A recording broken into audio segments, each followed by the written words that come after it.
Alors pourquoi utiliser un préampli quand on est youtubeur ou quand on utilise tout simplement un micro XLR? Je vous propose très rapidement, dans une vidéo très courte, de vous expliquer mon choix.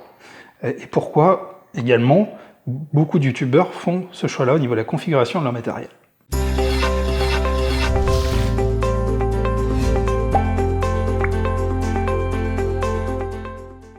Bonjour à tous, j'espère que vous allez bien, je suis très content de vous retrouver pour cette nouvelle vidéo. Vidéo courte, je vous explique pourquoi, suite à vos questions, j'utilise un préampli.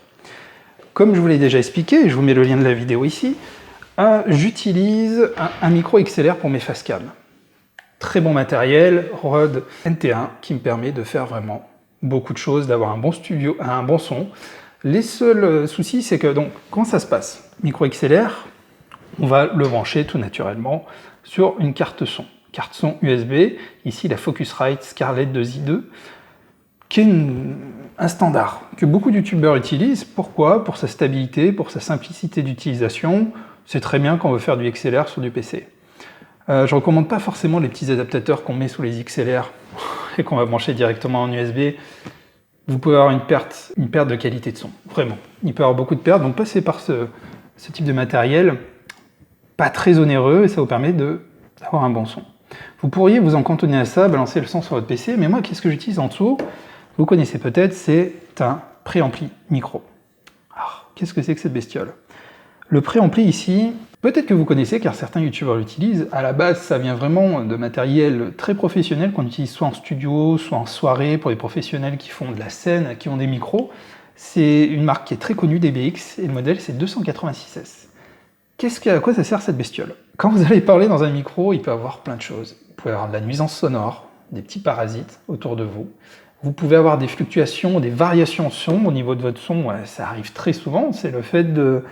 si je m'approche et que je crie dans mon micro, eh ben ça va saturer, ça va faire des choses bizarres. Et si je parle un peu plus loin, on ne va pas m'entendre. Donc ça, en studio, bien sûr, avec les invités ou autres, quand vous faites de la radio, c'est absolument... c'est horrible. Il faut compenser ça. Qu'est-ce que fait cette bestiole? Il fait entre autres tout ce que je viens de vous dire. C'est-à-dire qu'ici, bon, déjà, je gère les niveaux, rien de trop intéressant, mais ça me permet de gérer vraiment correctement mon son et de savoir où je dois me situer sans que ça clipe, sans que ça sature. Ici, ce qui vous intéresse beaucoup, et c'est que beaucoup de youtubeurs achètent le préampli pour, c'est la compression. Ça va me permettre de compresser le son. Donc, plus concrètement, qu'est-ce que ça veut dire? La compression de son, si j'hurle dans mon micro, le son va être tassé pour pas que ça dépasse le niveau de 0 décibel. Et 0 décibel, si on le dépasse, ça sature.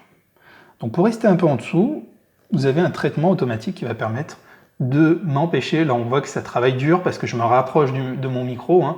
Pas le micro que vous entendez, mais mon micro statique. Si je parle fort dedans, là automatiquement, effectivement, ça va venir à tasser le son. Si au contraire je recule, il va avoir tendance à booster un peu mon son, à le pousser un petit peu pour pouvoir avoir un niveau satisfaisant. Donc vous n'avez pas de variation, vous avez un spectre audio qui est très linéaire, quelque chose de plat, et c'est parfait, c'est très agréable. C'est pour ça qu'en radio, vous n'avez pas, quand quelqu'un hurle, rigole ou chuchote, vous avez le même niveau de son. Toujours. Maintenant, vous allez entendre que ça, vous allez faire attention. Et vous avez d'autres fonctionnalités, par exemple ici le DSR, ça permet d'enlever des sons qui sont désagréables, par exemple les tss. Quand moi j'ai presque un petit poil sur la langue quand je parle, des fois vous l'entendez, c'est pas agréable. C'est pas agréable, donc avec ce type de matériel, vous choisissez une fréquence et vous pouvez, là on voit qu'il bouge dans tous les sens avec moi, et en fonction du son que vous voulez annuler, vous choisissez la bonne fréquence et ça va annuler ce son, en tout cas ça va le réduire un maximum, c'est beaucoup plus agréable.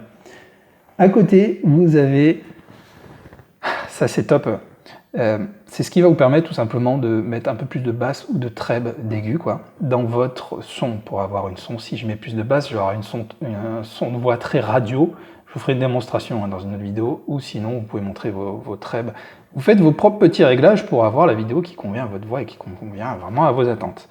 Et à côté, vous avez, ça c'est aussi très intéressant, c'est ce qui va permettre d'enlever tous les bruits parasites. Moi, c'est ce que j'ai pas mal de résonance, j'ai pas encore traité avec de la mousse, donc il suffit que je monte un tout petit peu, ça va enlever les bruits ambiants. Ça enlève une certaine fréquence et une partie des fréquences qui vont atténuer, étouffer un peu le son.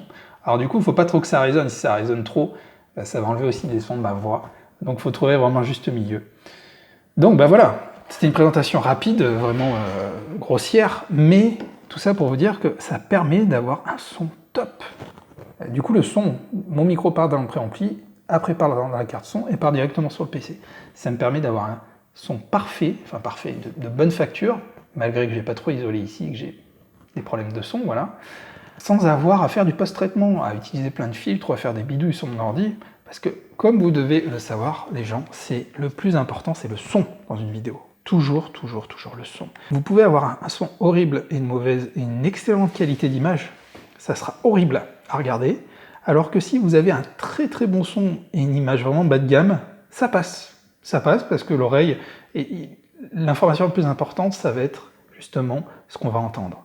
C'est ce qu'on va analyser, ce qui va être le plus important, donc l'image est vraiment secondaire dans une vidéo, la plupart du temps en tout cas. Mettez la priorité sur votre son, c'est très important. Voilà, en tout cas, je vous remercie d'avoir regardé cette vidéo. N'hésitez pas à me dire si ce genre de vidéo vous intéresse. Je partage sur ma chaîne ma vie de youtubeur.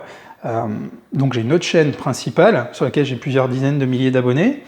Et du coup, j'ai un peu de matériel comme ça et j'explique au quotidien ma vie de youtubeur et comment je fais mes différentes vidéos. Donc je pourrais vous présenter mon studio atelier si ça vous intéresse.